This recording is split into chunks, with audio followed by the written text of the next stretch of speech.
आज की कहानी है शिकंजी का स्वाद। तो कहानी कुछ ऐसी है कि एक प्रोफेसर क्लास ले रहे थे। क्लास के सभी छात्र बड़ी ही रुचि से उनके लेक्चर को सुन रहे थे। उनके पूछे गए सवालों का जवाब दे रहे थे। लेकिन उन छात्रों के बीच कक्षा में एक छात्र ऐसा भी था जो चुपचाप और गुमसुम बैठा हुआ था। प्रोफेसर ने पहले ही दिन उस छात्र को नोटिस कर लिया, लेकिन कुछ नहीं बोले। लेकिन जब 4-5 दिन तक ऐसे ही चला, तो उन्होंने उस छात्र को क्लास के बाद अपने केबिन में बुलवाया और पूछा, तुम हर समय उदास रहते हो, क्लास में अकेले और चुपचाप बैठे रहते हो, लेक्चर पर भी ध्यान नहीं देते, क्या बात है? कुछ परेशानी है क्या?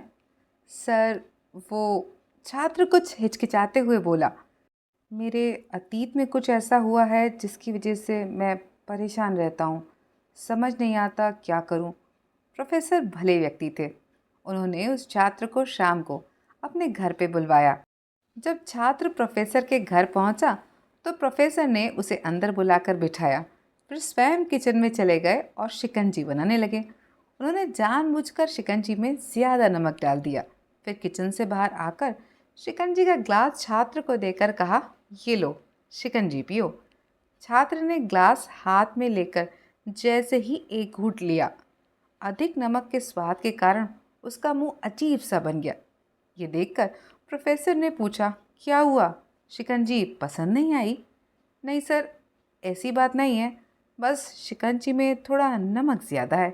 छात्र ने ऐसा कहा। अरे, अब तो ये बेकार हो गया, लाओ ग्लास मुझे दो, मैं इसे फेंक देता हूँ। प्रोफेसर ने छात्र से ग्लास लेने के लिए अपना हाथ बढ़ाया, लेकिन छात्र ने मना करते हुए कहा, नहीं सर, बस थोड़ा सा नमक ही ज़्यादा है, थोड़ी चीनी और मिलाएंगे ना तो स्वाद ठीक हो जाएगा। ये बात सुनकर प्रोफेसर गंभीर हो गए और बोले, सही कहा तुमने, अब इसे तुम भी समझ जाओ।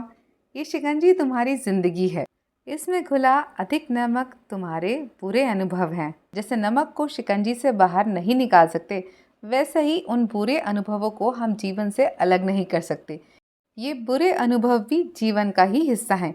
लेकिन जिस तरह हम चीनी मिलाकर शिकंजी का स्वाद बदल सकते हैं, वैसे ही बुरे अनुभवों को भूलने के लिए जीवन में मिठास तो घोलनी ही पड़ेगी, है ना? इसीलिए मैं चाहता हूँ कि तुम अपने जीवन में मिठास घोलो। प्रोफेसर की बात छात्र समझ गया और उसने निश्चय किया कि अब वह पुरानी बातों से परेशान नहीं होगा। तो इस कहानी से हमें ये सीखने को मिलता है कि जीवन में अक्सर हम अतीत की बुरी यादों और अनुभवों को याद करके दुखी होते रहते हैं। इस तरह हम वर्तमान पर ध्यान नहीं दे पाते और अपना भविष्य बिगाड़ लेते हैं। जो हो चुका उसे सुधारा नहीं जा सकता, लेकिन कम से कम उससे भुलाया तो जा सकता है। और उन्हें भुलाने के लिए नई मीठी यादें हमें आज बनानी होंगी। तो जीवन में मीठे और खुशनुमा लम्हों को लाइए, तभी तो जीवन में मिठास आएगी।